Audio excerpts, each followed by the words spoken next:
నమస్తే, నేను మీ తేజ. పాకిస్తాన్కి సంబంధించిన డిఫెన్స్ మినిస్టర్ ఖవాజా ఆసిఫ్ ఇతను రీసెంట్గా భారత్ని ఉద్దేశించి కొన్ని వ్యాఖ్యలు చేశారు.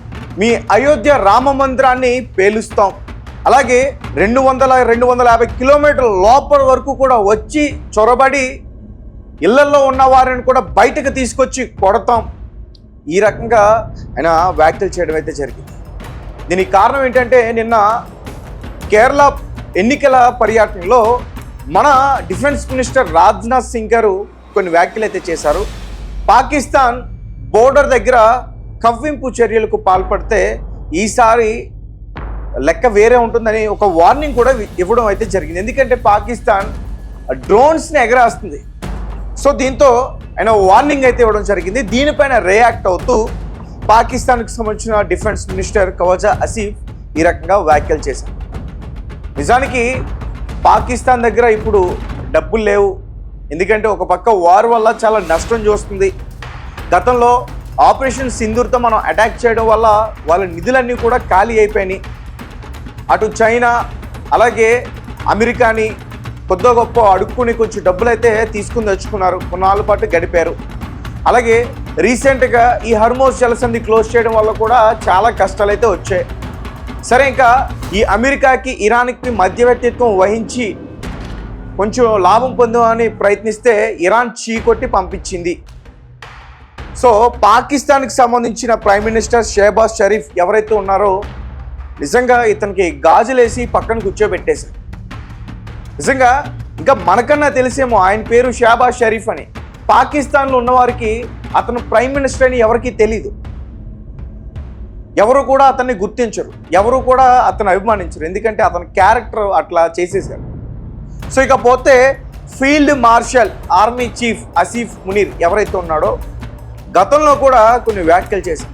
మోదీ గారిని హెచ్చరిస్తూ అయోధ్య రామ మందిరాన్ని కూల్చి మళ్ళీ ఆ ప్లేస్లో బాబ్రీ మసీద్ని నిర్మిస్తామంటూ కూడా ఆయన వ్యాఖ్యలు చేశారు. రీసెంట్గా పాకిస్తాన్కి సంబంధించిన కొంతమంది టెర్రరిస్టులు ఎవరైతే ఉంటారో వారికి కావాల్సిన వెపన్స్, ఆయుధ దళాలు ఏవైతే ఉంటాయో వాటన్నిటిని కూడా వారికి అన్నిటికీ సమకూర్చే ప్రయత్నం ఇతను చేస్తూ ఉంటాడు. సో వీళ్ళ కష్టాల్లో ఉంటే కాసేపు ట్రంప్ను పొగుడతారు, లేదా చైనా దగ్గర నుంచి సాయం పొందుతారు.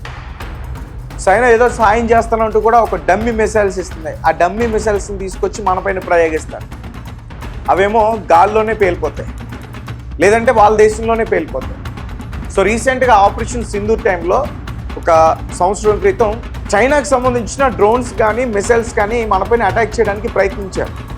అవి పంజాబ్ బార్డర్లోని హిమాచల్ ప్రదేశ్లో కూడా అక్కడ కూడా కొన్ని గాల్లో పేలిపోయినాయి, కొన్ని అయితే మాత్రం వచ్చి కింద పడ్డాయి. పిల్లలు వెళ్ళి వాటితో ఆడుకునే ప్రయత్నం చేశారు. పూర్తిగా అవి పనికి రానివని అర్థం.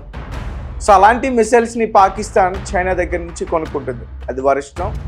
కానీ ఈయన చేసిన వ్యాఖ్యలు అయితే మాత్రం చాలా దూమరం రేపుతున్నాయి. పాకిస్తాన్కి సంబంధించిన డిఫెన్స్ మినిస్టర్ ఖవాజా ఎవరైతే ఉన్నారో ఆయన అయితే మాత్రం రామ మందిరాన్ని పేల్చేస్తా ఉన్నట్టుగా ఆయన వ్యాఖ్యలు చేశాడు. దీనికి ఖచ్చితంగా భారత్ సమాధానం చెప్పి తీరుతుంది. ఎందుకంటే ఆపరేషన్ సింధూర్ టైంలో వాళ్ళు పహల్గామ్లోకి వచ్చి 26 మందిని ఎలా అయితే చంపి మళ్ళీ వెనక్కి పారిపోయి వెళ్ళిపోయారో, దాని తర్వాత మన మిలిటరీ వ్యవస్థ కావచ్చు, ఎయిర్ ఫోర్స్ కావచ్చు, ముఖ్యంగా 2 వీర మహిళలు జస్ట్ 22 నిమిషాల్లో పాకిస్తాన్కి సంబంధించిన 150 ఉగ్రవాద స్థావరాల్ని కూల్చేశారు.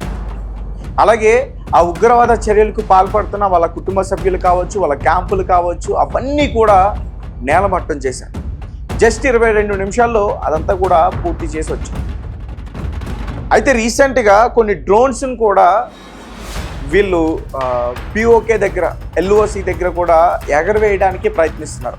అంటే ఈ డ్రోన్స్ ఇవన్నీ కూడా ఎందుకు ఎగరేస్తారంటే టెర్రరిస్టులకి సిగ్నల్స్ ఇవ్వడానికి, లేదంటే గూఢాచార్యానికి పాల్పడడానికి, లేదంటే డ్రగ్స్. దురంధర్ సినిమాలో మీరు చూసే ఉంటారు ఏ రకంగా డ్రగ్స్ని సరఫరా చేస్తారో పాకిస్తాన్ నుంచి భారత్కి.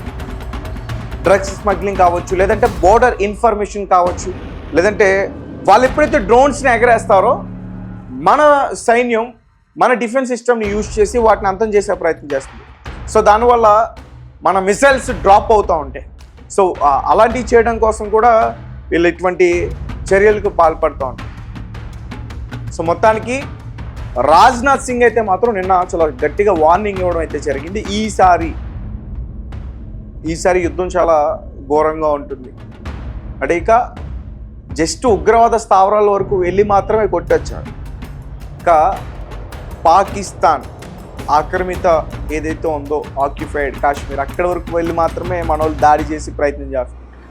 బోర్డర్ కనుక దాటితే పరిణామాలు వేరేలా ఉంటాయి. సో ఒకవేళ పాకిస్తాన్కి సంబంధించి టెర్రరిస్టులు ఎవరైనా మన భారతదేశంలోకి చొరబడి మళ్ళీ బాంబ్ బ్లాస్టులు చేయడం కానీ లేకపోతే హతమార్చడానికి ఇతర ప్రజల్ని అలాంటి ప్రయత్నాలు చేస్తే మాత్రం ఖచ్చితంగా వారికి గట్టిగా సమాధానం చెప్పి తీరుతూ ఉంటుంది మన మిలిటరీ వ్యవస్థ.